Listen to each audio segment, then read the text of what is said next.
The U.S. Mint and the government, Congress, whatever, needs to step in and make this right. They need to correct this situation and make it right. What am I talking about? Well, it's an older story, and I'm going to have to take you over to CoinWorld to give you the details for those of you who have not heard about this. Supreme Court declines 1933 Double Eagle case. So if some of you have heard about this, some of you might not. This is a very interesting story. It says the U.S. Supreme Court has declined to hear the case involving ownership of 10 1933 St. Gaudens gold double eagles, thus apparently bringing to an end a decade-long battle over who gets to keep the coins. Now, what are we talking about here? There was a family, the Langboard family, found 10 coins in a safety deposit box in 2003, and they were the 1933 St. Gaudens. Now, if you know anything about them, they're illegal to own. What they did was they sent these in 2004 to the U.S. Mint to have them authenticated, and they were authenticated. And in 2005, the Mint says they were keeping the coins. So then, obviously, the family took them to court, and it went back and forth on ownership, until finally the government said, look, the Mint said, we never released these. They had to be removed illegally from our facilities.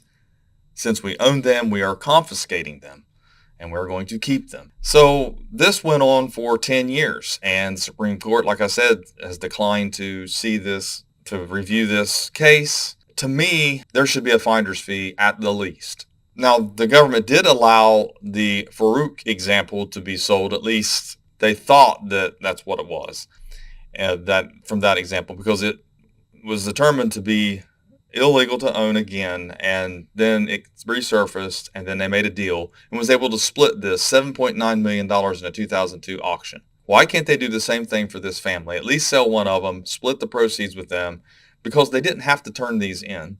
They could have melted them down and just used the gold. They didn't have to turn them into the U.S. Mint or anything. So to me, the government needs to make this right. I know it's an older story, but a finder's fee would be in order, in my opinion, or at least allowing these to be owned. I mean, you can change the laws. That's what they're meant to be changed. This is an old law. I mean, we're talking about back in 1933 that Franklin Roosevelt made these illegal to own, and they were not released. So, I mean, it can be changed. Laws can be changed. It's just coins. It's no big deal. It would help the hobby a little bit. Maybe some people can own it. I know I can never afford one. It's not that, but it's just the point that they can have them on display. They've got one in the Smithsonian.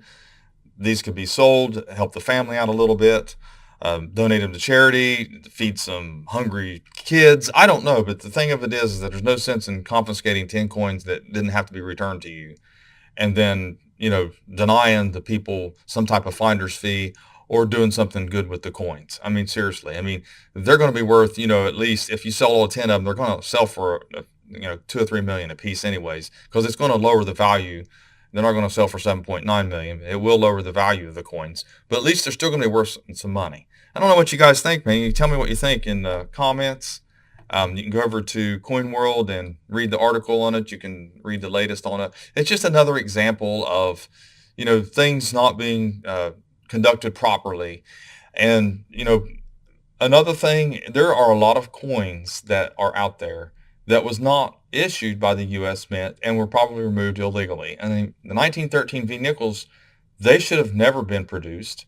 They were done on the side with dyes that were not even supposed to exist.